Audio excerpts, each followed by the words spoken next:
Elena Vasquez stared out the viewport of the diplomatic shuttle as it approached the Concordat. The space station hung in the void like a small moon, its surface covered in lights from 1,000 different architectural styles. Spires reached out into space, alongside massive docking arms that cradled ships of every conceivable design. Some were elegant and smooth like teardrops. Others were angular and brutal, covered in armor plating and weapon ports. The station had been here for over 3,000 years, the heart of galactic civilization. She had dreamed of this moment since she was a child, reading about the stars. First contact, humanity's introduction to the wider universe. But now that it was happening, Elena felt a knot of worry in her stomach that wouldn't go away. Impressive, isn't it? Colonel Marcus Webb stood beside her, his military uniform crisp and formal. He was her security chief, though she suspected he was also meant to keep an eye on her for the generals back home. Makes our space stations look like tree houses. Elena nodded. That's probably the point. Show us how small we are before negotiations even begin. The shuttle docked with a gentle thump. Elena smoothed down her dark blue suit, checking her appearance one last time in the polished metal wall. She looked tired. The 3-week journey from Earth had been spent reviewing briefings, learning what little humanity knew about galactic politics, and preparing for every possible scenario. Except she suspected they hadn't prepared for the right ones. The airlock opened with a hiss. The air that flowed in smelled strange, like ozone mixed with something floral. Elena stepped through, followed by her team of 12 diplomats, scientists, and security personnel. They were humanity's first official delegation to the Galactic Council. The reception chamber was enormous. The ceiling stretched up at least 50 meters, covered in a shifting display that showed stars and nebulae. Hundreds of aliens filled the space, and Elena had to stop herself from staring. She had seen the videos, studied the files, but nothing prepared her for seeing them in person. There were beings that looked like walking plants, their leaves rustling as they moved. Creatures made of what appeared to be living crystal that chimed softly with each step. Things with too many limbs, or no limbs at all, floating through the air. Some were humanoid enough to seem almost familiar, while others were so alien that Elena's brain struggled to make sense of their forms. A delegation approached, led by a being that stood nearly 3 meters tall. Its skin was covered in dark green scales, and its eyes were yellow with vertical pupils. It wore robes of deep purple that seemed to shimmer in the light.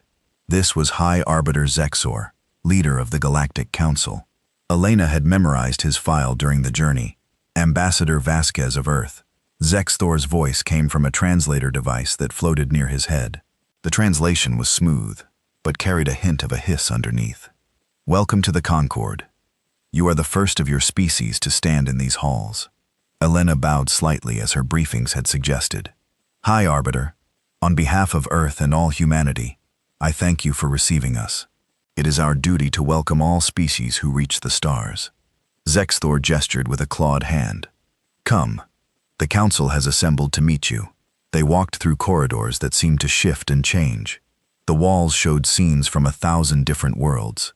Elena saw cities that floated in clouds, oceans filled with luminescent life, deserts of red sand under purple skies. Each image was a reminder of how vast the galaxy was, and how new humanity was to all of this. The council chamber was even more impressive than the reception hall. It was circular and vast, with thousands of seats arranged in rising tiers. Each seat was occupied by a representative from a member species. At the center was a raised platform, where Zexor took his place. A smaller platform rose from the floor for Elena and her team. The noise was overwhelming. Thousands of voices in hundreds of languages, all filtered through translators, that created a constant buzz of sound. But as Elena stepped onto the platform, silence fell. Thousands of eyes in every color and shape imaginable turned to look at humanity's representatives, members of the council. Zexor's voice boomed through the chamber. Today, we welcome the humans of planet Earth, the latest species to achieve faster-than-light travel and discover our community of worlds. As is tradition, we gathered to offer them the protection and benefits of council membership. There was a polite sound of approval from the assembled aliens. Elena noticed it wasn't enthusiastic. It was the sound of a routine being followed, nothing more. Zexor continued. Humans, You have entered a galaxy that has known peace and prosperity for millennia. The Council maintains order across thousands of star systems. We protect trade routes, mediate disputes, and ensure that all species can thrive. This harmony exists because of cooperation and contribution from all members. Here it comes, Elena thought. She had read the reports from the few human ships that had made contact with Council vessels before the official invitation. Every species paid. The only question was how much. As a new member species, Earth will be required to contribute to the common good. This is not a punishment, but a privilege. You will gain access to technologies that would take your species centuries to develop. You will be able to trade with thousands of worlds. Your people will be protected by the might of the Council fleet. Zexthor's yellow eyes fixed on Elena. In return, Earth will provide tribute to the Council. This tribute ensures that all members share in both the benefits and the responsibilities of our community. A holographic display appeared in the air above the central platform. Numbers and categories scrolled past in multiple languages, with English appearing alongside the alien scripts. Helena's breath caught as she read the terms. 40% of Earth's rare Earth elements to be delivered annually.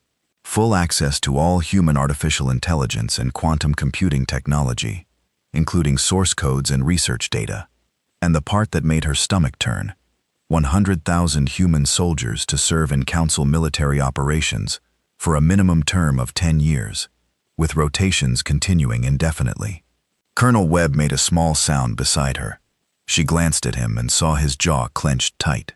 The rest of her team looked equally shocked. These terms are standard for species at your level of development, Zexthor said as if he were discussing the weather. Other species have contributed more. You should consider yourselves fortunate. Elena forced herself to speak calmly. Hi, Arbiter.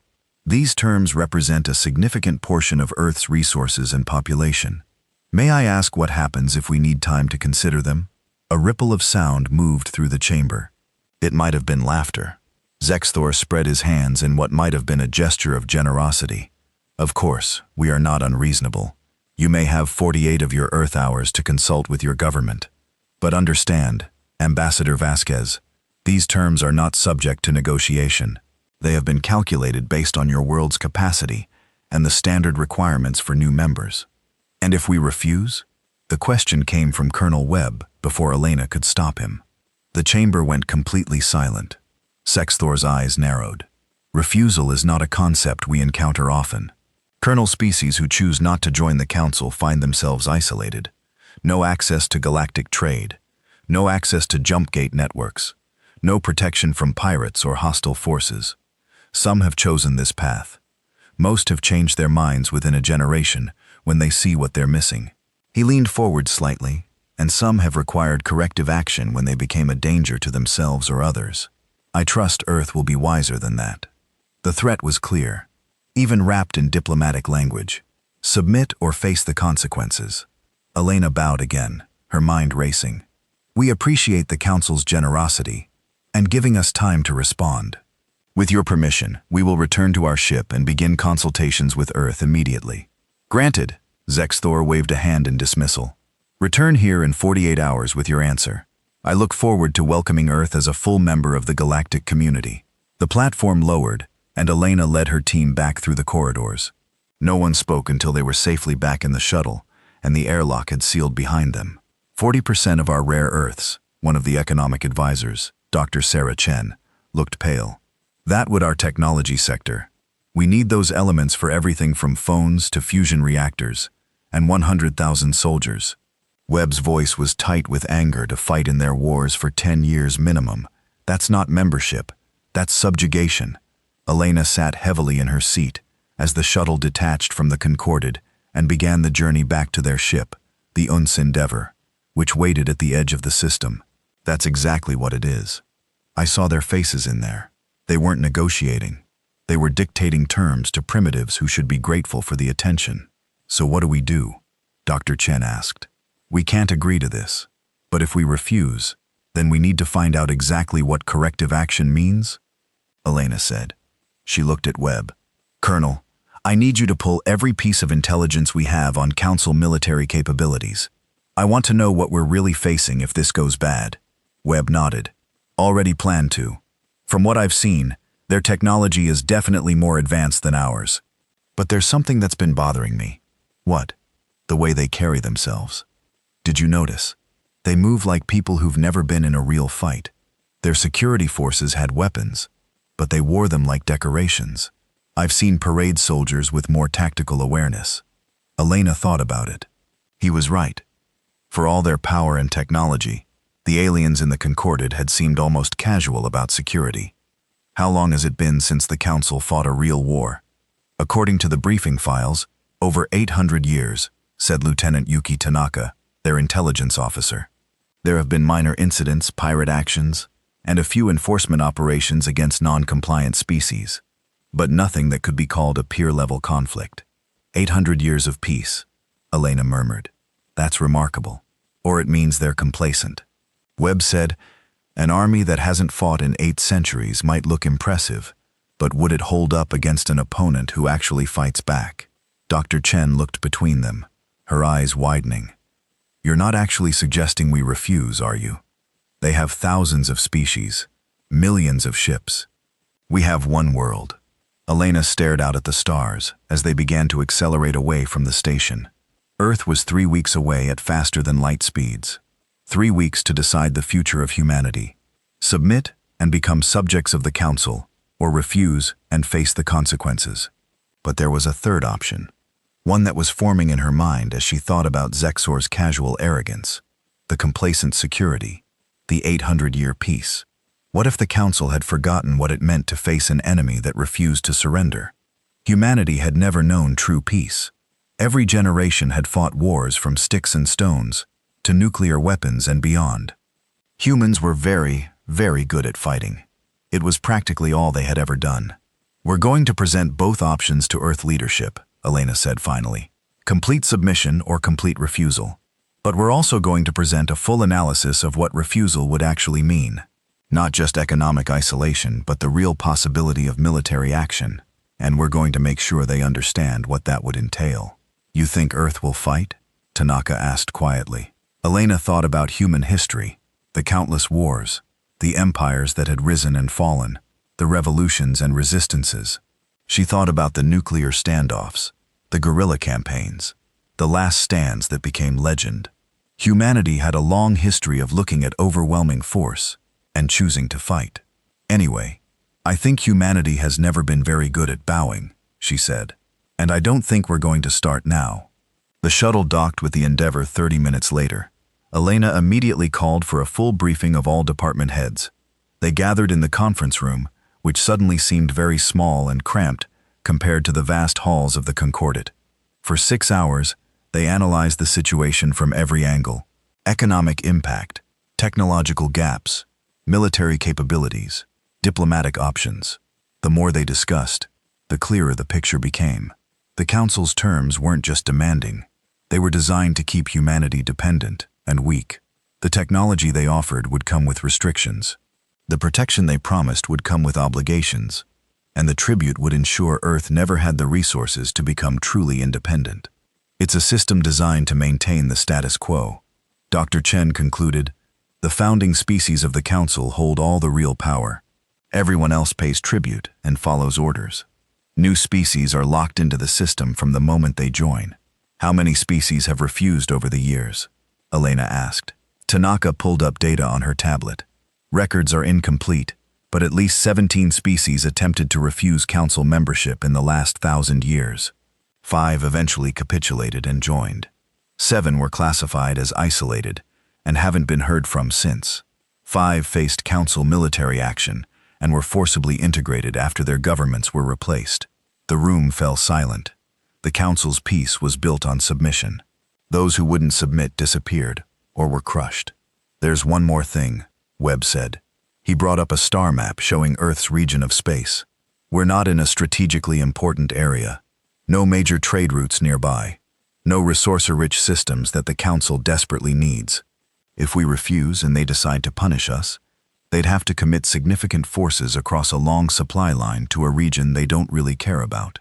That might make them more willing to just isolate us and forget we exist, suggested Commander Park, the Endeavour's captain. Or it might make them more determined to make an example of us, countered Webb. Show everyone that distance doesn't matter. Refuse the council and you'll be dealt with eventually. Elena rubbed her temples, feeling a headache building. We need to transmit all of this to Earth and let them decide. But I want to make sure they understand one thing clearly. She looked around the table at her team. If Earth decides to refuse, we need to be ready for the consequences. That means assuming the worst-case scenario. A council fleet shows up to enforce compliance.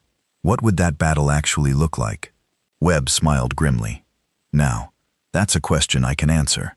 Give me 12 hours and I'll have a full tactical analysis ready.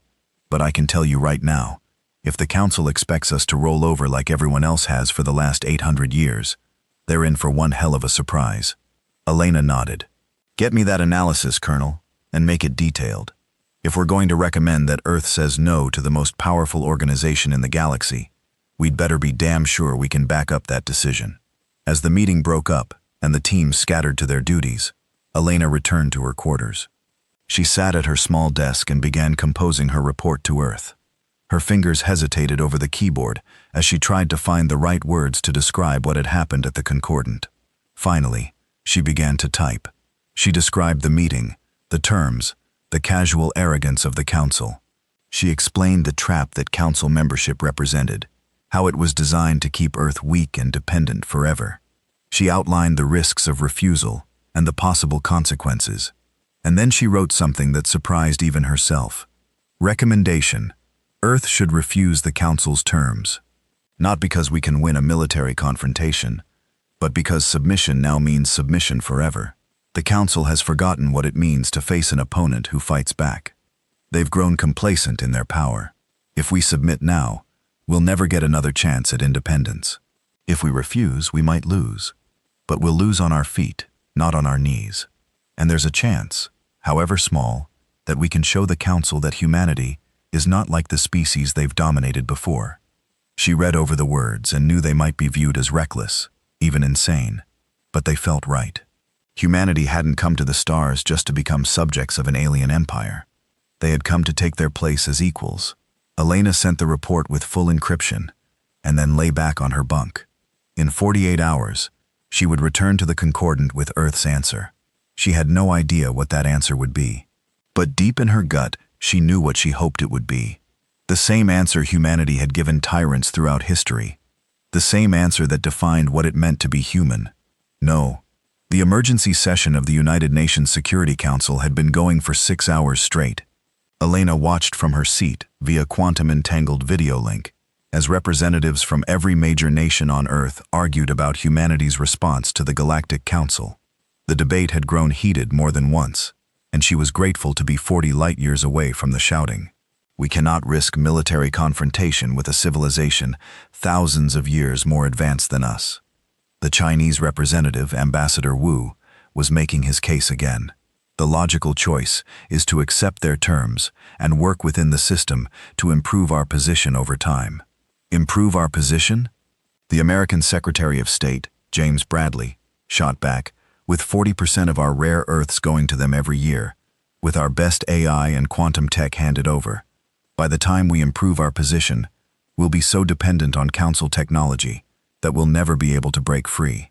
This is colonialism, dressed up in diplomatic language. It's survival dressed up in diplomatic language, Ambassador Wu replied. We've been in space for barely 50 years. They've had faster-than-light travel for millennia. This isn't a fight we can win. The Russian representative, Minister Vulov, leaned forward. Perhaps not a conventional fight. But throughout history, smaller powers have found ways to resist larger ones. Asymmetric warfare, guerrilla tactics making the cost of occupation too high to bear. We have options. We're talking about aliens with technology we can barely understand, said the British Prime Minister Sarah Caldwell. Not armies we can ambush in forests. They could sterilize our planet from orbit if they wanted to. Then why haven't they? The question came from Admiral James Chen, who sat at the head of the military briefing table in Geneva. Elena had worked with him before. He was one of the architects of Earth's Space Defense Network, a brilliant strategist who had earned his rank through 3 decades of service. If they're so powerful, why offer us terms at all? Why not just take what they want? The room fell silent for a moment. Elena saw several representatives exchange glances. The Admiral raises a good point, said the UN Secretary General, Ayamara Okafor. Ambassador Vasquez, you were there. What's your assessment? Elena had been waiting for this question. High Arbiter's Xthor made it clear that refusal isn't common. Most species either join willingly or capitulate after seeing the Council's power. But there was something in the way he presented the terms. It wasn't negotiation. It was a script he'd followed 100 times before. I don't think they expect us to refuse, and I'm not sure they're prepared for what happens if we do. Not prepared? Ambassador Wu shook his head. They control thousands of worlds. They've maintained peace for 800 years. How could they not be prepared? Admiral Chen pulled up a holographic display. Because peace makes army soft. Ambassador, we've analyzed every piece of intelligence we have on Council military operations over the last century. They haven't fought a peer-level conflict in living memory. Their last real war was 800 years ago. What they call military operations are policing actions against pirates, or enforcement missions against isolated colonies that can't fight back. He highlighted several incidents on the timeline. Look at these response times. When they sent fleets to deal with non-compliant species, it took them months to mobilize. Their ships are powerful, yes, but their tactics are straightforward to the point of being predictable. They rely on overwhelming force and superior technology. They've never had to adapt to an enemy that fights back effectively. Are you suggesting Earth could actually win a war against the Galactic Council? Minister Vulov sounded skeptical, but interested. No, Chen said bluntly. Not a conventional war. They have too many ships, too many resources. But war isn't just about numbers. It's about will, adaptability, and the willingness to accept costs. Humanity has spent its entire history fighting. We're very, very good at it. The Council has spent 8 centuries not fighting. That's a significant advantage for us, if it comes to conflict. Secretary Bradley leaned back in his chair. Walk us through it, Admiral. What would a conflict actually look like? Chen changed the display to show Earth's solar system. If we refuse their terms, they'll likely send an enforcement fleet. Based on their standard procedures, probably 200 to 500 ships. Their goal will be to intimidate us into compliance, not to destroy us. They want our resources and soldiers, after all. Dead humans aren't useful. He zoomed in on Earth's defensive positions. We've spent the last 20 years building orbital defense platforms, automated weapon systems, and a fleet of our own. We have roughly 400 combat-capable ships, plus thousands of smaller vessels that could be weaponized. Our technology isn't as advanced as theirs, but we've designed our system specifically for defending our home system. Numbers sound almost even, noted Prime Minister Caldwell. That's misleading, Chen continued. Their ships are individually more powerful, but we have advantages they won't expect. First, we're defending. We know every asteroid, every orbit, every hiding spot in this system. Second, we're unified. Every nation on Earth has agreed to combined defense command. They're probably used to divided opposition. He pulled up combat footage from various human conflicts. Third, and most important, we don't fight the way they expect. Watch this. The display showed historical battles from World War II, Vietnam, Afghanistan, and other conflicts where smaller forces had held off or defeated larger ones. Humanity doesn't believe in fair fights. We use ambush tactics, guerrilla warfare, weapons of mass destruction if necessary. We target supply lines, command structures, and morale, and we're willing to accept casualties that would be considered unthinkable by most species. You're talking about suicide tactics, Ambassador Wu said quietly. I'm talking about winning tactics, Chen replied. The kamikaze pilots of World War II, the suicide bombers in various 21st century conflicts, the nuclear standoffs where both sides were willing to destroy the world rather than surrender. Humanity has always been willing to pay terrible prices for victory. I suspect most Council species aren't. Elena watched the faces on her screen. Some looked horrified. Others looked thoughtful. A few looked grimly determined. There's another factor, she added. The Council isn't popular among many of its member species. We've picked up communications, suggesting that a lot of them resent the tribute system. If we refuse and put up a real fight, it might inspire others to resist. The Council's whole power structure is based on everyone accepting that resistance is futile. If we prove that wrong, even if we lose, it could start something. Secretary General Okafor raised her hand for silence. Let me make sure I understand.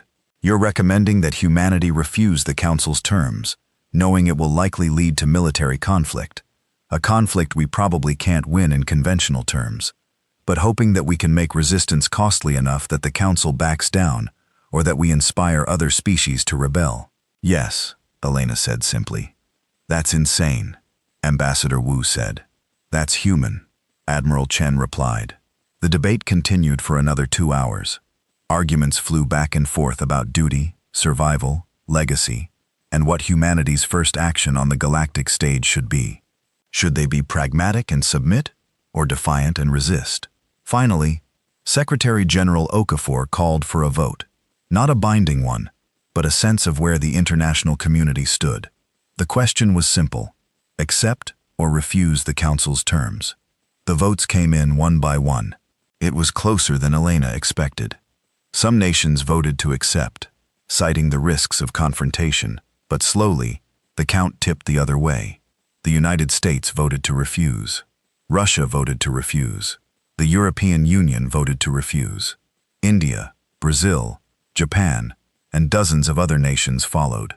When the count was finished, the result was clear. By a margin of almost 2-1, Earth's governments voted to refuse the Galactic Council's tribute demands. The room was silent for a long moment. They had just committed humanity to a path that might lead to war with the most powerful organization in the galaxy. Secretary General Okafor looked directly at the camera, her expression grave. Ambassador Vasquez, you will deliver Earth's response to the Galactic Council. Admiral Chen, begin immediate preparations for system defense. All member nations are to contribute forces to the Unified Defense Command.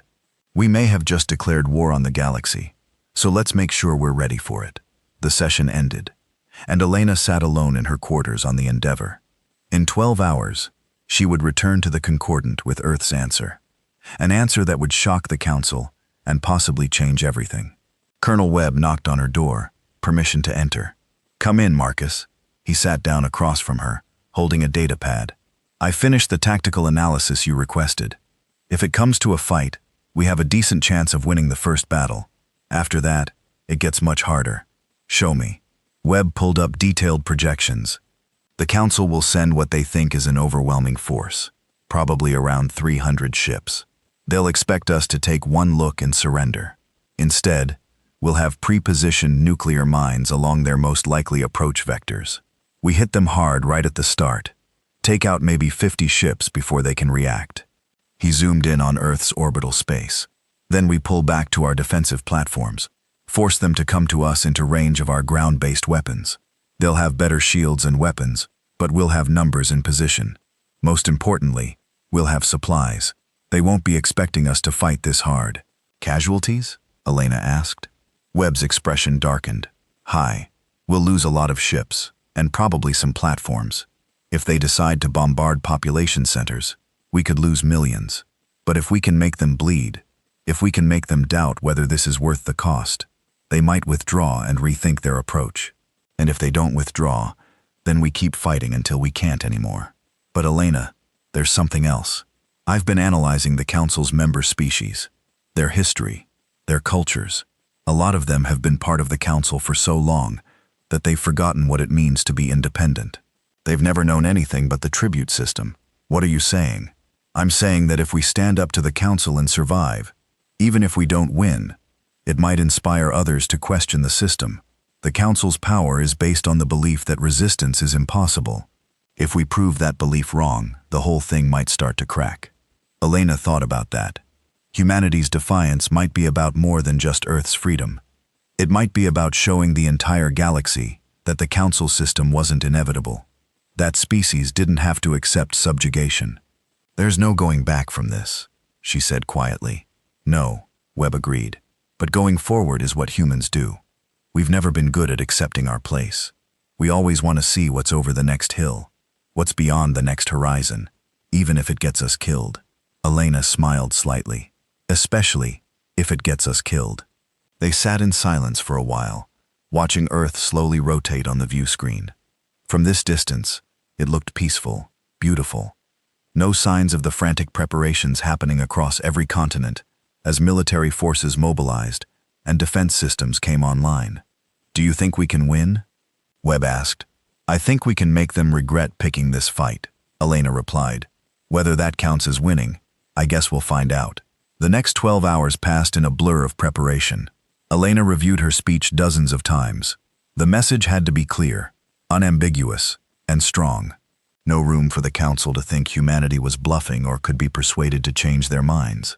Admiral Chen sent updated tactical data, showing Earth's defense network going fully active. Every ship, every platform, every missile battery was ready. If the Council sent their fleet, humanity would be waiting. Finally, it was time. Elena and her team returned to the shuttle and made the journey back to the Concordant.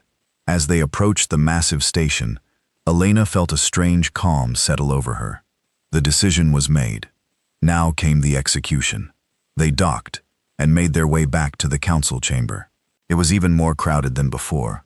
Word had spread about Earth's summons, and apparently many species wanted to see how the newcomers would respond. High Arbiter Zexthor waited on his platform, his yellow eyes tracking Elena as she walked to the central position. He looked confident, even amused, obviously expecting humanity to have accepted reality and prepared to join the council on its terms. Ambassador Vasquez, his translated voice boomed.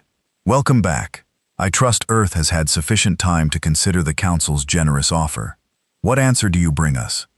Elena pulled out a small data chip. It was theatrical, old-fashioned, but she wanted there to be no mistake about what came next. She held it up for the entire chamber to see. Hi, Orbiter. Members of the Council, I bring Earth's official response to your tribute demands. She inserted the chip into the central podium. Every screen in the chamber lit up, displaying the same message in thousands of languages. The file was small, incredibly small, just a few bytes of data, because Earth's answer was only one word. The chamber erupted in noise as delegates tried to understand what they were seeing. Some laughed, thinking it was a translation error. Others looked confused, unsure if they were reading it correctly. Zexor stared at the screen, his expression shifting from amusement to confusion to anger. Explain this, Ambassador. Where is your acceptance? Where are the logistical details for tribute delivery?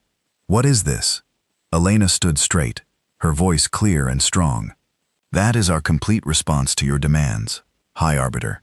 No tribute, no submission, no negotiation.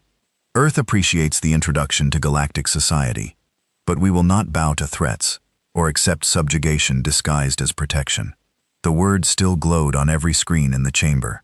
Simple, direct, unmistakable no. The council chamber descended into chaos. Thousands of voices spoke at once, creating a wall of sound that even the translation system struggled to process. Elena stood calmly on her platform, watching as the aliens reacted to something they clearly hadn't expected. Some were gesturing wildly at the screen, still displaying that single word. Others had turned to their neighbors, apparently trying to confirm what they were seeing was real. High Arbiter Zexthor raised his clawed hands, and the chamber's sound dampening system activated. Silence fell immediately, his yellow eyes fixed on Elena with an intensity that might have been frightening if she hadn't already committed herself to this course. Ambassador Vasquez, he said, his translator struggling to convey what sounded like barely controlled anger. Perhaps there has been a translation error. Surely Earth understands the gravity of refusing the Council's protection. Let me be perfectly clear about what you are saying no to. He gestured, and a new holographic display filled the space above them. It showed maps of the galaxy, trade roads connecting thousands of systems, fleets of ships moving peacefully between worlds. You are refusing access to the accumulated knowledge of 5,000 years of civilization. You are refusing technologies that would eliminate disease, extend your lifespans, and solve your energy problems. You are refusing the protection of the most powerful military force in galactic history. Zexthor's voice grew harder. And in exchange for what? The privilege of remaining isolated, of facing pirates, hostile species, and cosmic threats alone? Of watching other species advance while you stagnate? Is this really what Earth wants? Elena had prepared for this. She kept her voice level and professional. High Arbiter, with respect, you're not offering us those things freely. You're demanding we pay for them with our independence. 40% of our resources, our most advanced technology, our citizens to serve as soldiers in your conflicts. That's not protection, that's subjugation. It is the price of civilization. Zexthor's composure cracked slightly. Every species pays this price. Every member of the council contributes according to their ability. This is how we have maintained peace for 800 years. This is how we ensure prosperity for all. Peace for whom? Elena asked quietly. Prosperity for whom? We've analyzed your system, High Arbiter. The founding species of the Council pay much smaller tributes as a percentage of their wealth. They control the most valuable trade routes. They occupy the seats of real power. Meanwhile, newer species pay heavily for the privilege of serving your interests. That's not a community of equals. That's an empire. A new voice cut through the chamber. She speaks truth, though it is uncomfortable to hear. Elena turned to see one of the council members approaching the central area. She was a Vesian, a species Elena had read about during the voyage. They were humanoid with blue-tinted skin and large black eyes. This particular Veloan wore the robes of a senior council member. According to her identification marker, she was Ambassador Kreeth. Zexthor's eyes narrowed. Ambassador Kreeth, you overstep. This is a matter between Earth and the council leadership. It is a matter that affects us all. Kreeth replied, not backing down. She turned to address the chamber. How many of us remember when our species first joined the council? How many of us remember being presented with these same terms, these same demands, disguised as offers? And how many of us remember feeling exactly what these humans must feel now? Murmurs spread through the chamber. Elena saw several delegates nodding slightly, though others looked uncomfortable. The difference, Kreeth continued, is that none of us said no. We accepted because we believed we had no choice, because we were told that resistance was futile, that submission was the only logical option. But these humans, they dare to do what we did not. They dare to refuse. She pulled up her own holographic display, and Elena's breath caught. It showed human history, wars, battles, revolutions. The images were brutal and violent, showing the worst of what humanity had done to itself over thousands of years. I have studied Earth, Kreeth said, her voice carrying clearly through the chamber. My intelligence division has analyzed their history, their culture, their psychology, and what we have found should concern us all. The display shifted to show nuclear explosions, bombed cities, and casualty statistics that made several council members visibly recoil. This species has spent its entire existence in conflict. They have never known true peace. They have never had a generation without war. They have developed weapons capable of destroying their own world, and they have come within moments of using them, not once, but many times. Then they are dangerous and should be controlled, Zexor said. No, Kreeth replied. They are dangerous and should not be threatened. There is a difference. Look at their tactics, their strategies, their willingness to accept casualties that we would consider genocidal. These humans have refined warfare to an art form. They practice it constantly, even against themselves. She highlighted specific conflicts in what they call World War II. They killed over 70 million of their own species. In their nuclear standoffs, they were willing to destroy their entire planet rather than submit to each other. In countless guerrilla wars, small forces held off armies that outnumbered them hundreds to one, through sheer determination and clever tactics. The chamber had gone very quiet. Elena realized that Kreeth was doing something unexpected. She was warning the council about what a war with humanity would really mean. Most species in this chamber, Kreeth continued, have been at peace for centuries before joining the council. They had evolved past major warfare. Conflict for them was small-scale, limited, civilized. But not humans. Humans have been killing each other in innovative ways for their entire history. And now you want to threaten them with military action. The Council's fleets are more than capable of handling one primitive world, Zexor said, though he sounded less certain. Now ions of ships, advanced weapons, shields that can withstand anything they could throw at us. Do we? Kreeth pulled up tactical data. When was the last time our fleets faced an enemy that fought back with full force? 800 years ago. 800 years of peace. Of policing actions against pirates with outdated weapons. Of enforcement missions against isolated colonies that surrendered after seeing our ships. When did we last face an enemy willing to die rather than submit? Elena decided to press the advantage. If I may, High Orbiter, the ambassador raises an important point. Your fleet may be powerful, but are they ready for an enemy that uses nuclear weapons as point defense, that will sacrifice entire ships to destroy one of yours? That considers mutual destruction an acceptable outcome? You would doom your own people? Zexthor asked, seeming genuinely confused. We would fight for our freedom, Elena replied. There's a difference. Throughout our history, humans have chosen death over slavery again and again. We fought impossible odds. We've held positions that couldn't be held, won battles that couldn't be won, survived situations that should have killed us. Not because we're stronger or smarter, but because we refuse to accept defeat. She gestured to the screen, still showing that single word. That's what no means to humanity. It means we're willing to pay whatever price necessary to remain free. You can take our resources by force, but you'll bleed for every shipment. You can occupy our planet, but you'll face resistance that never ends. You can try to break us, but we've been breaking each other for thousands of years, and we're still here. This is insanity, said another council member, a being that looked like a floating jellyfish. You would throw away peace, prosperity, and advancement. For what? Pride. For the right to choose our own path, Elena said. For the right to make our own mistakes and claim our own victories. For the right to stand as equals rather than subjects. If you can't understand that, then you've been part of the system too long. Zexthor slammed his hand on his podium, creating a booming sound. Enough. The council has been patient with this display of primitive defiance, but I will not allow one backward species to question millennia of peaceful order. You want to refuse our protection? Very well. You will get exactly what you're asking for. He turned to address the full chamber. I call for an immediate vote on initiating enforcement proceedings against Earth. They have refused council membership and demonstrated hostile intent. According to our bylaws, we can authorize military action to secure compliance. All in favor? Lights began appearing across the chamber as delegates voted. Most were green, indicating approval. But Elena noticed something important. A significant minority were red, voting against, and many delegates weren't voting at all, their screens remaining dark. The vote passed, but not by the overwhelming margin Zexor had clearly expected. Out of thousands of delegates, nearly a third had either voted no or abstained.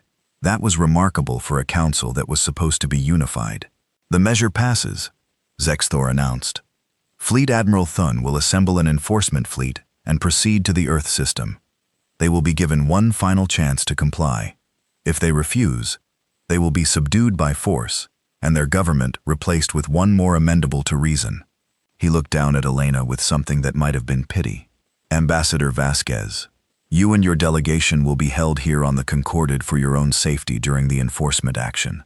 I hope you understand that what happens next is entirely your species' choice.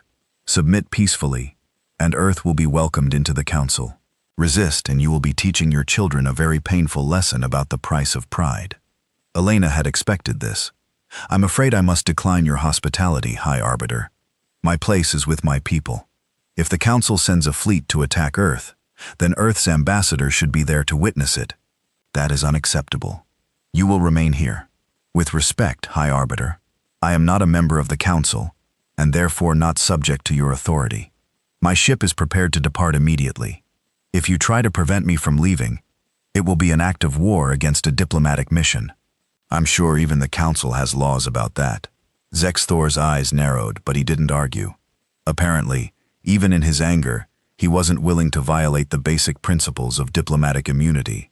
Fine. Return to your dying world, Ambassador. Watch as your people's defiance brings them ruin. And know that you could have prevented it. Elena bowed slightly, mockingly polite. I will tell Earth that the Galactic Council sends its regards, and I will tell them to be ready, because you're about to learn what happens when you threaten humanity. She turned and walked out of the chamber, her delegation following. The murmur of voices rose behind her, but she didn't look back. They had done what they came to do. Earth had given its answer, and that answer had shaken the Council more than anyone had expected. On the shuttle back to the Endeavour, Colonel Webb was reviewing tactical data on his tablet. Fleet Admiral Threk, I've got his service record here. He's commanded 17 enforcement actions over his career. All of them were quick and bloodless. Show up with overwhelming force. Watch the target surrender. Accept their compliance leave. He's never actually fought a battle. Good, Elena said. Then he's never fought an enemy that fights back. The fleet will take about 3 weeks to reach Earth, Webb continued. That gives us time to get back and help with final preparations. But Elena, we need to be realistic. Even if we bloody their nose in the first engagement, they can send more fleets. Earth can't win a war of attrition against the entire Council. We don't need to win a war of attrition, Elena replied. She was thinking about Ambassador Krieth's speech, about the way some delegates had voted against enforcement, about the uncertainty she had seen in the chamber. We just need to win the first battle and make it clear that every future battle will cost them. The Council isn't popular with everyone. If we can crack their image of invincibility, other species might start questioning the system. You're trying to start a rebellion, Webb said quietly. I'm trying to show the galaxy that rebellion is possible, Elena corrected. The Council's whole power structure depends on everyone believing they can't be resisted. If we prove that wrong, even if we ultimately lose, it might inspire others to stand up. And if enough species stand up. She didn't finish the sentence. But Webb nodded, understanding. The Council couldn't maintain control if too many species refused to comply. Their whole system was built on submission. Defiance was contagious. The Endeavor broke away from the Concorde and engaged its faster-than-light drive. As the station shrank behind them, Elena thought about what she had just done. She had committed humanity to a war it probably couldn't win. She had rejected peace and prosperity in favor of a fight for independence. History would either remember her as a hero or as the fool who doomed Earth. But as she thought about that word still glowing in the Council chamber, that simple, defiant, very human word, she knew she had made the right choice. Some things were worth fighting for. Some things were worth dying for. Freedom was one of them. The journey back to Earth took 20 days. The crew used every minute preparing combat drills, tactical simulations, weapons checks. They analyzed what little they knew about Council fleet tactics and developed counters. They planned ambushes, fallback positions, and desperate last stands. And they watched the news feeds from Earth. The planet was mobilizing like never before. Every nation had committed its military forces to the Unified Defense Command. Factories were running triple shifts, producing missiles, drones, and ammunition. Civilian ships were being retrofitted with weapons. The entire solar system was becoming a fortress. Public opinion on Earth was divided. Some people were terrified, certain they were about to be destroyed for the sake of pride. Others were defiant, echoing the sentiment that humanity would never bow. Protests and rallies filled cities across the globe. Some demanded the government reconsider. Others demanded they stand firm. But everyone was preparing, because whatever they thought about the decision, humanity was about to face its first test on the galactic stage. Win or lose, the galaxy would remember what happened when someone told humanity no, and humanity said no right back. As the Endeavor approached Earth, Elena stood at the viewport and looked at her home. It had never looked more beautiful or more fragile. Soon, one of the most powerful forces in the galaxy would be coming here to punish Earth for its defiance. She just hoped that Admiral Chen and Colonel Webb were right, that humanity's violent history, its refusal to accept defeat, its willingness to fight dirty and die hard, would be enough to make the Council regret this decision. One word had shattered the Council's expectations and challenged millennia of unquestioned authority. Now they would see if one species could back up that word with action. Fleet Admiral Threx stood on the bridge of his flagship, the Eternal Harmony, and watched as 300 Council warships emerged from faster-than-light travel at the edge of Earth's solar system. The display before him showed a small yellow star with a collection of planets, one of which was inhabited by the stubborn primitives, who had dared to refuse the Council's generous offer. He had done this 17 times before. Show up with an overwhelming force, broadcast demands, watch the local government scramble to comply. Usually, it took less than an hour. Occasionally, some particularly foolish species would fire a few token shots, then surrender after their primitive weapons accomplished nothing against Council shields. Either way, the result was always the same. Then was a Corvin, a species that had been part of the Council for over 2,000 years. He stood nearly 4 meters tall, with 4 arms and thick armor plating that was as much ceremonial as functional. He had never personally fired a weapon in anger. He had never needed to. The mere presence of a Council fleet was usually enough. "Commander," he said to his second-in-command, "scan the system. Show me their defenses." The tactical officer, a crystalline being named Shira, manipulated the controls. "Sir, I'm reading multiple orbital platforms around the third planet. Approximately 200 defensive stations, with what appear to be missile batteries and energy weapons. Also detecting a fleet of smaller ships in various orbital positions. Current count is 470 vessels." Thunder chuckled.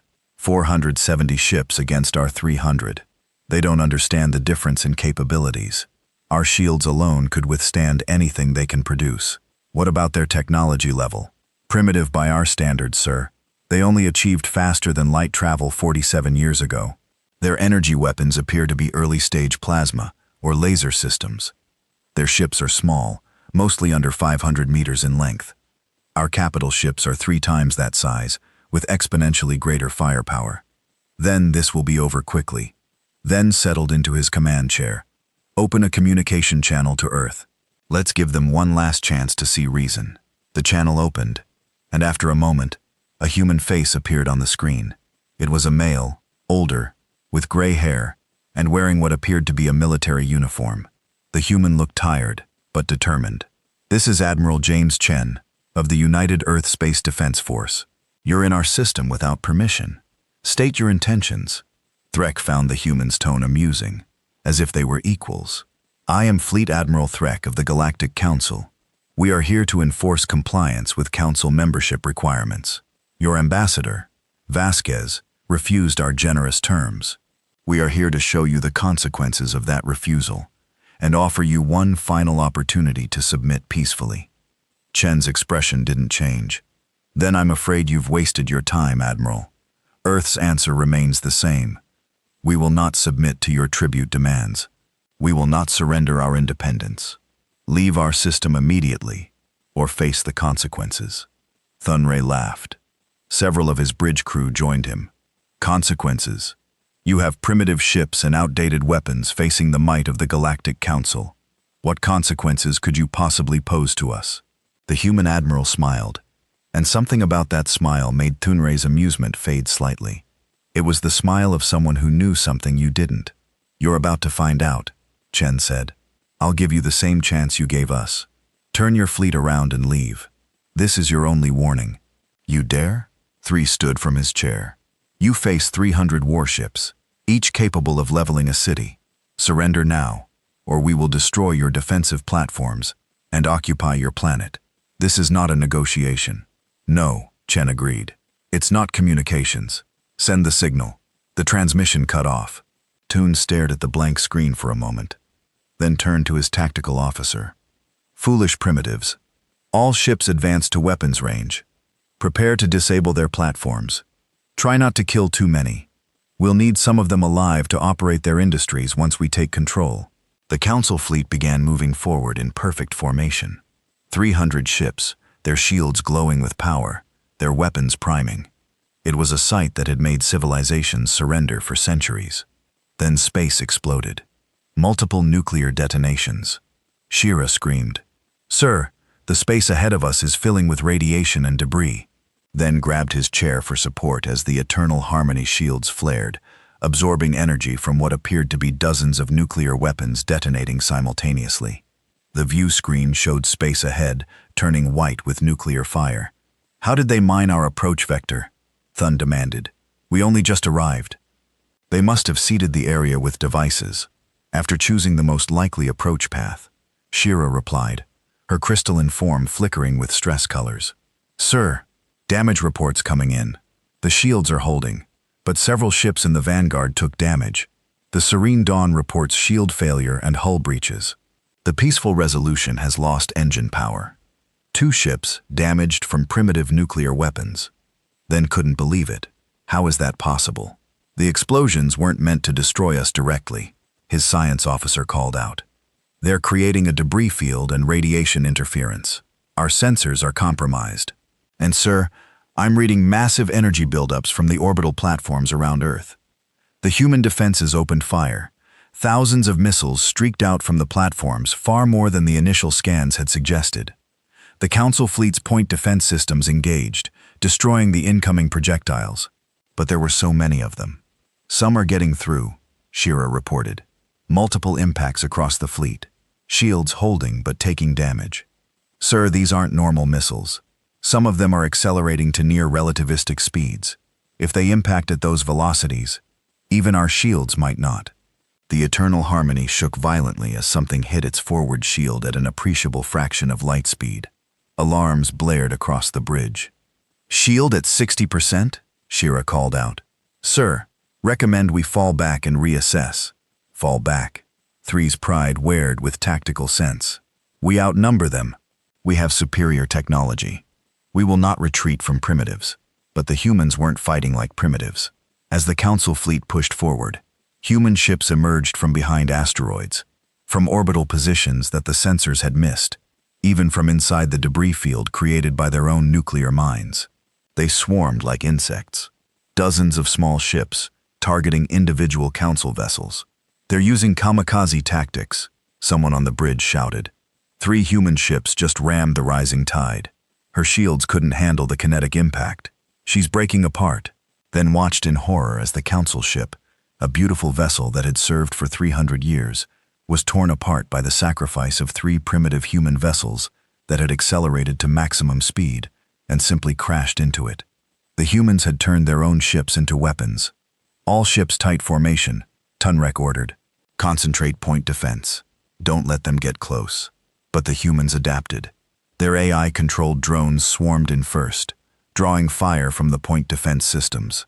Then their manned ships came in during the reload cycles, firing missiles at close range, where the Council's long-range weapons couldn't track fast enough. It was chaos. Beautiful. Terrible chaos. The kind of warfare Thunray had only read about in ancient histories. The kind of warfare that civilized species had evolved beyond. Sir, the humans are using nuclear weapons at close range.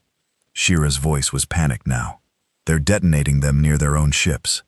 They don't care about their own casualties. A human vessel accelerated toward a cluster of Council ships, fired all its missiles, then detonated what appeared to be multiple nuclear warheads inside its own hull. The explosion took out 2 Council ships, whose shields had already been weakened by the conventional attacks. They're insane, Toon whispered. They're actually insane. The battle that was supposed to be a quick show of force had turned into a nightmare. The humans fought like nothing the Council had faced in living memory. They used the asteroids for cover. They sacrificed ships without hesitation. They employed weapons that endangered their own forces. They fought with a ferocity that seemed more suited to cornered animals than sentient beings. Fleet-wide communication, Thunray ordered. All ships fighting retreat. Fall back to the outer system. We need to reassess. Sir, the humans are pursuing. Of course they were. Then watched as human ships chased his fleet, firing missiles and continuing their aggressive tactics, even as they took casualties. They were outnumbered in terms of firepower, but they fought like they were winning. The Running Tide, a destroyer that had been part of the vanguard, suffered a catastrophic shield failure and was swarmed by a dozen human ships. They tore it apart with concentrated fire, celebrating their kill even as Council weapons destroyed half of them in return.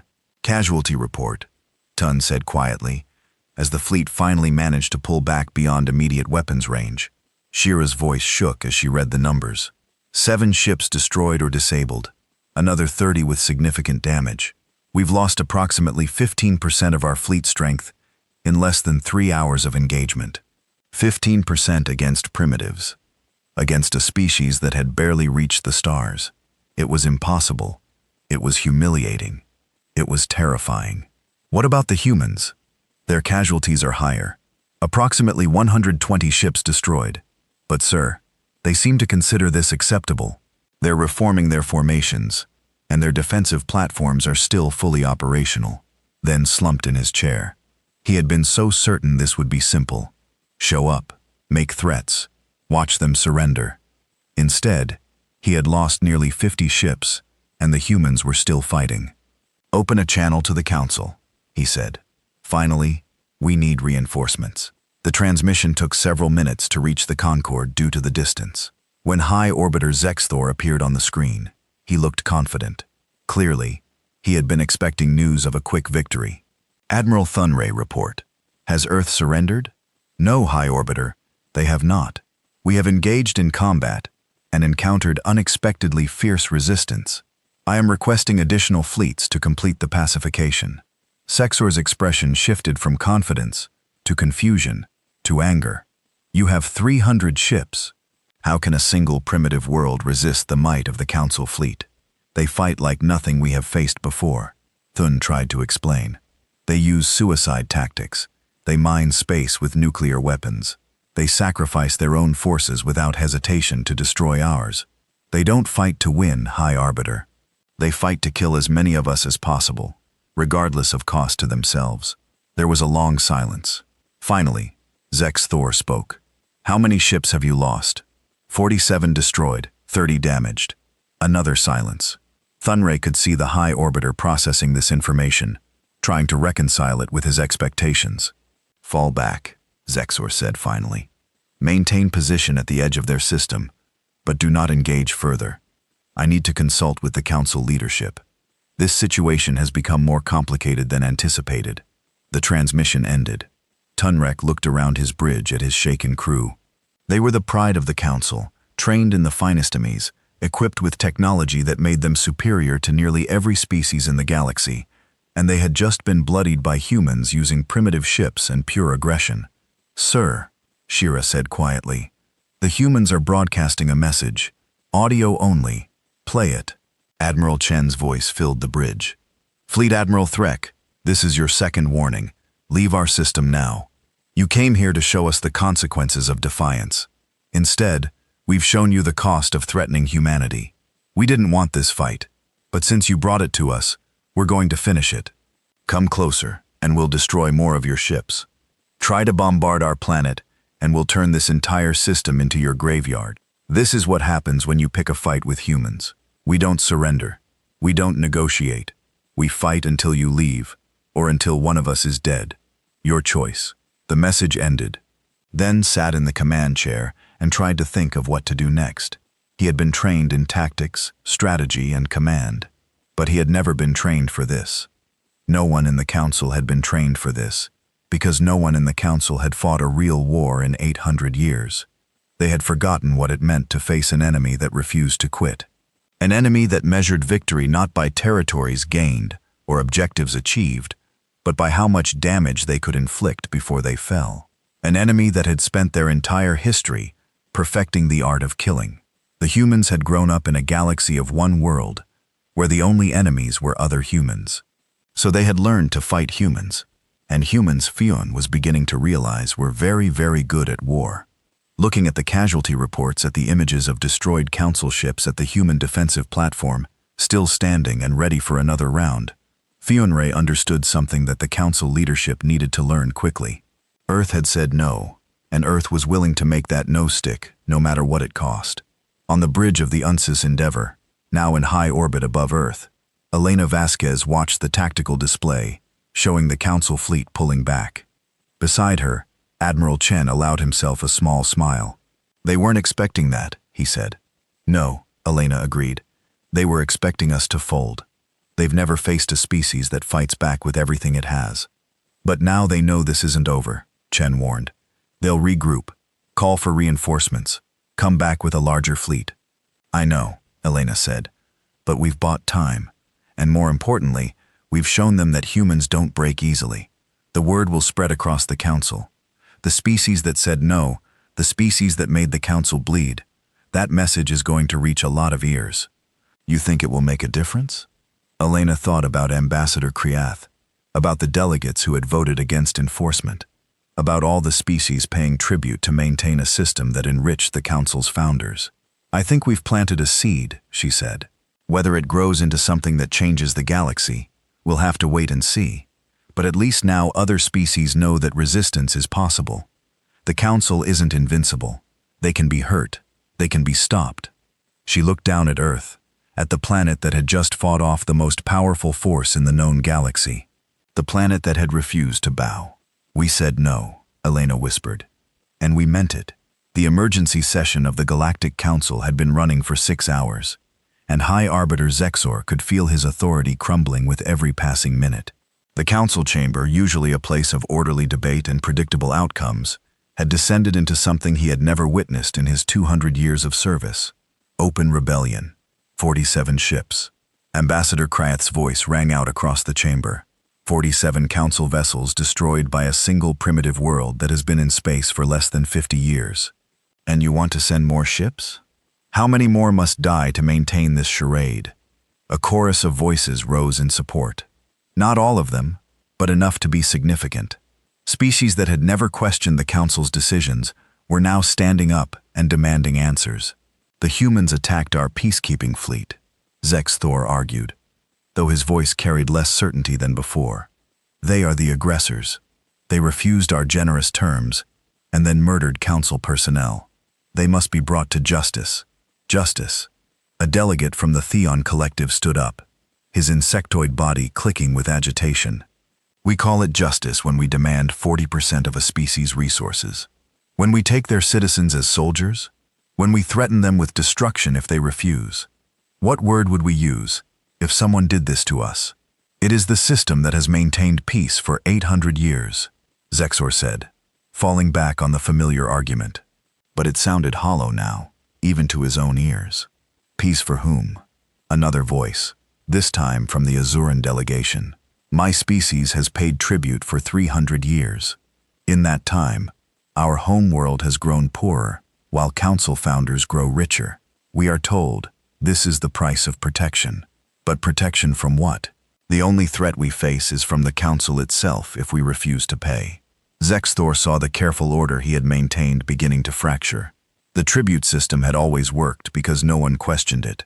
New species joined, paid their dues, and eventually became established enough to reduce their burden. It was a pyramid with the oldest members at the top, benefiting from the contributions of those below. But the whole structure depended on everyone accepting it as inevitable. The humans had shattered that acceptance by refusing, and then making the council bleed for trying to enforce compliance. They had shown that the system could be resisted. Now species that had paid for centuries were asking why they had never tried to say no. We must maintain unity, Zexor pleaded. If we allow one species to refuse, others will follow. The entire structure of galactic civilization will collapse. Then perhaps it should, Kryath said quietly. Perhaps a structure built on forced compliance and tribute deserves to fall. The humans have shown us something we had forgotten, that there are things worth fighting for, that freedom has value beyond convenience, that saying no is always an option, even when facing overwhelming force. The chamber erupted in argument. Some delegates supported Zexor, warning of chaos and disorder if the tribute system was dismantled. Others supported Kryath, calling for reform or complete restructuring, and many remained silent, calculating which side would ultimately win and where their interests lay. In the middle of this chaos, a new transmission arrived. It was from the Veloian Confederation, Ambassador Kryath's government. The message was brief and shocking. The Veloian Confederation was formally withdrawing from the Galactic Council, effective immediately. They would no longer pay tribute, no longer provide ships for Council operations, and no longer recognize Council authority over their territory. They invited other species who desired independence to join them in forming a new alliance based on mutual cooperation, rather than forced compliance. The chamber went silent. In 3,000 years of Council history, no major species had ever voluntarily left. There had been expulsions, species removed for violating Council law, but a voluntary departure, especially by a species as influential as the Veoians, was unprecedented. Kreeth stood calmly as her delegation prepared to leave. My government has decided that the human example is one worth following. We will not fight the Council, but we will no longer serve it. Other species are free to make their own choices, but the Veloian people choose freedom. She walked out her delegation following. For a moment, no one moved. Then another delegate stood up. The representative from the Kyrian Assembly announced they were also withdrawing. then the Nethian alliance, then 3 smaller species together. By the end of the day, 12 species had formally withdrawn from the council. Dozens more had demanded emergency referendums to allow their populations to vote on continued membership. The galactic news networks were exploding with coverage. The Battle of Sol, as it was being called, had become a symbol, not of human victory, but of the possibility of resistance. High Arbiter Xthor watched his empire crumbling and knew he had 2 choices: double down, send a massive fleet to Earth, and crush them as an example, risking further rebellion and potentially a real war, or accept that the system he had maintained was broken and needed to change. Neither option was acceptable. But as he looked at the empty seats where loyal delegates had sat for centuries, he realized that the decision might be out of his hands. On Earth, Elena Vasquez stood before the United Nations General Assembly and delivered her report on the Battle of Sol. The casualties had been significant. 123 ships destroyed, over 15,000 people dead, multiple orbital platforms damaged, cities on high alert for potential bombardment that thankfully never came. But Earth had survived. More than survived. They had sent the Council fleet running. The Council has not returned, Elena told the assembled representatives. Our intelligence suggests they are dealing with internal problems. Multiple species have withdrawn from the Council in protest of the tribute system. Others are demanding reforms. What started as Earth saying no has become a galactic movement, questioning the entire structure of Council authority. Secretary General Okafor addressed the assembly. We did not seek this fight. We simply refused to surrender our independence. But in doing so, we have apparently inspired others to question their own subjugation. The galaxy is changing, and Earth is at the center of that change. The assembly debated long into the night about what to do next. Some argued for fortifying defenses, expecting the Council to return with a larger fleet. Others suggested reaching out to the species that had withdrawn, forming alliances, building a coalition of free worlds to counter Council power. In the end, they decided to do both. Earth would continue strengthening its defenses while simultaneously engaging in diplomacy with other species.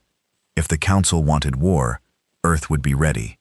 But if the Council wanted peace, it would be peace between equals, not between master and subject. Admiral Chen led the military preparations.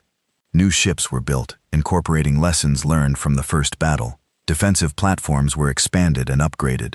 The asteroid belt was seeded with more weapons, more sensors, more surprises for any fleet that dared approach Earth again. But it was Elena's diplomatic efforts that proved most significant. She reached out to the Vaolian Confederation first. Ambassador Kriath responded warmly, suggesting a meeting on neutral ground to discuss cooperation. Other species followed: the Chirans, the Nethians, and even some species still technically part of the Council, but exploring their options. 3 months after the Battle of Sol, Elena stood on a space station in neutral territory, hosting the first meeting of what they were calling the Free Worlds Alliance. Representatives from 15 species gathered to discuss an alternative to the Council's tribute system. We're not trying to replace the Council, Elena explained.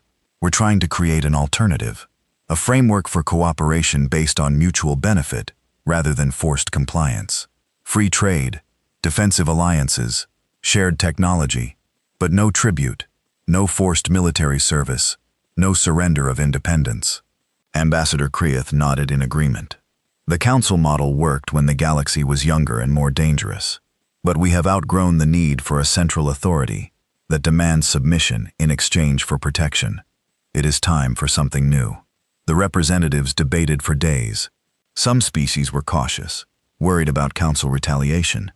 Others were enthusiastic, seeing an opportunity to escape centuries of tribute.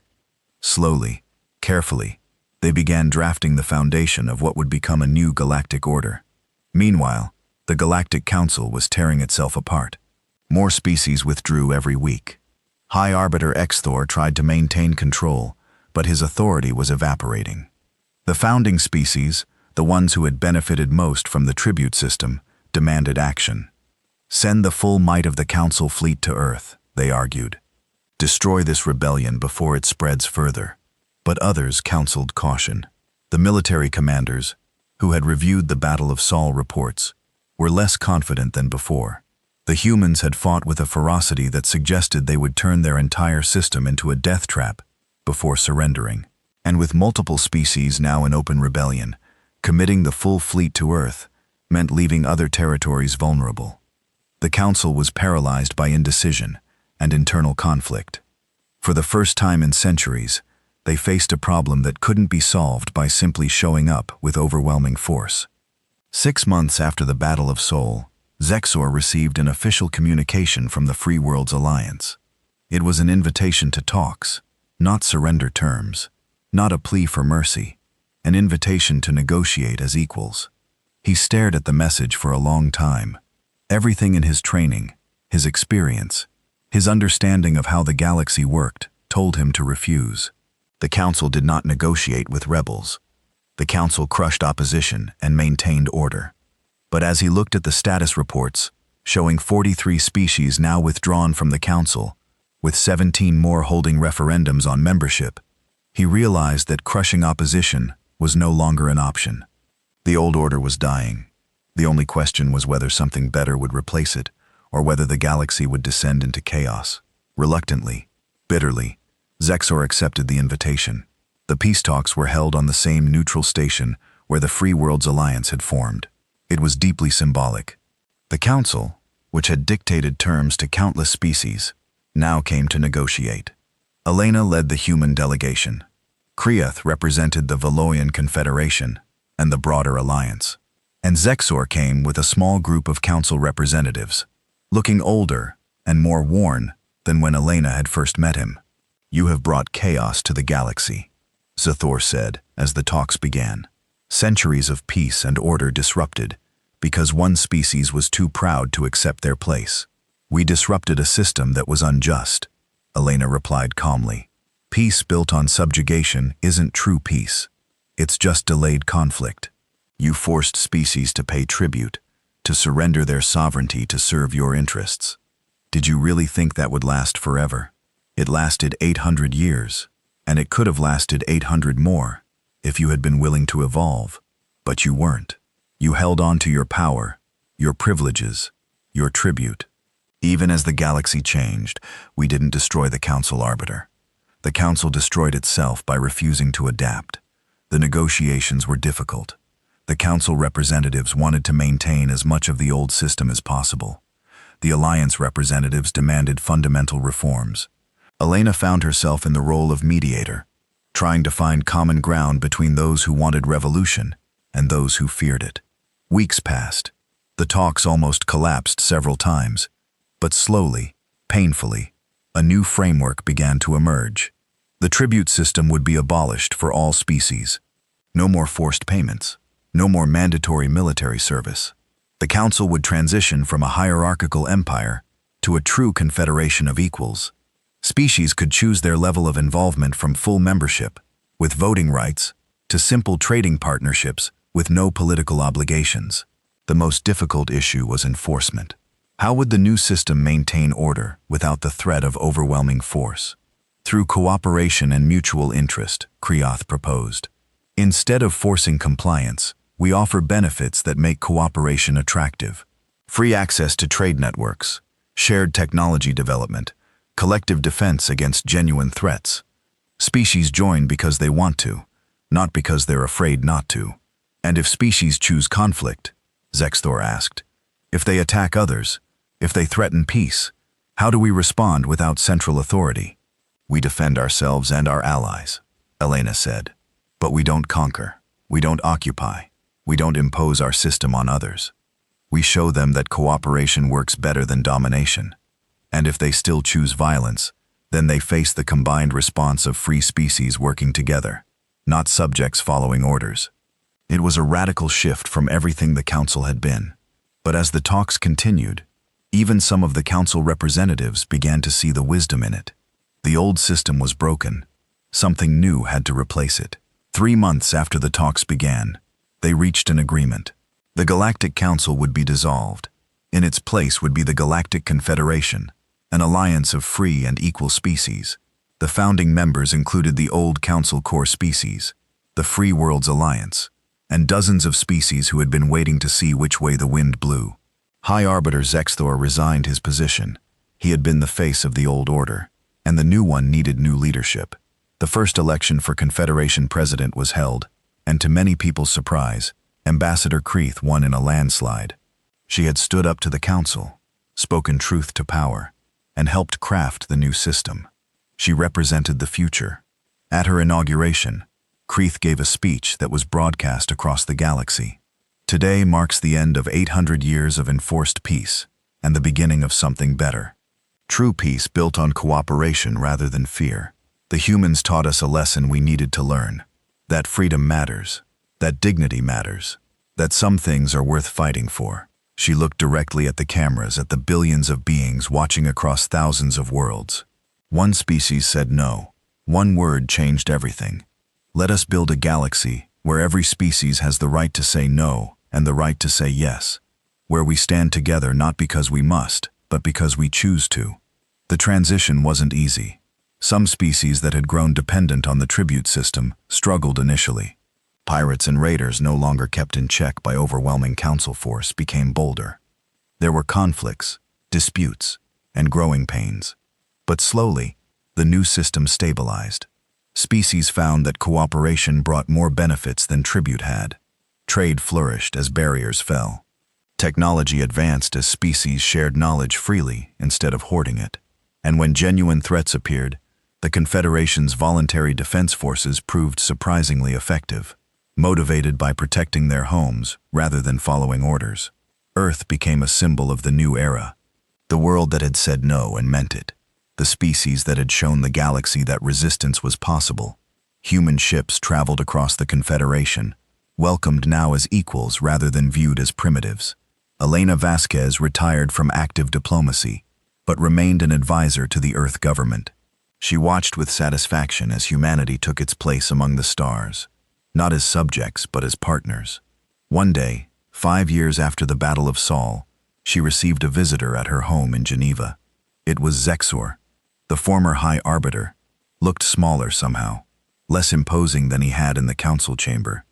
"Ambassador Vasquez," he said formally, "I hope I am not intruding." "Not at all," Elena replied, surprised but welcoming. "Please come in. Can I offer you anything?" They sat in her garden, looking out over Lake Geneva. For a long moment, neither spoke. Finally, Zexthor broke the silence. "I came to apologize." Elna looked at him in surprise. "Apologize? For threatening your world? For being too blind to see that the system I served was unjust? For valuing order over freedom? You tried to tell me, and I wouldn't listen. It took the destruction of the system I had dedicated my life to for me to understand." Elena considered her words carefully. "You were a product of your time, Arbiter. The council system worked for centuries.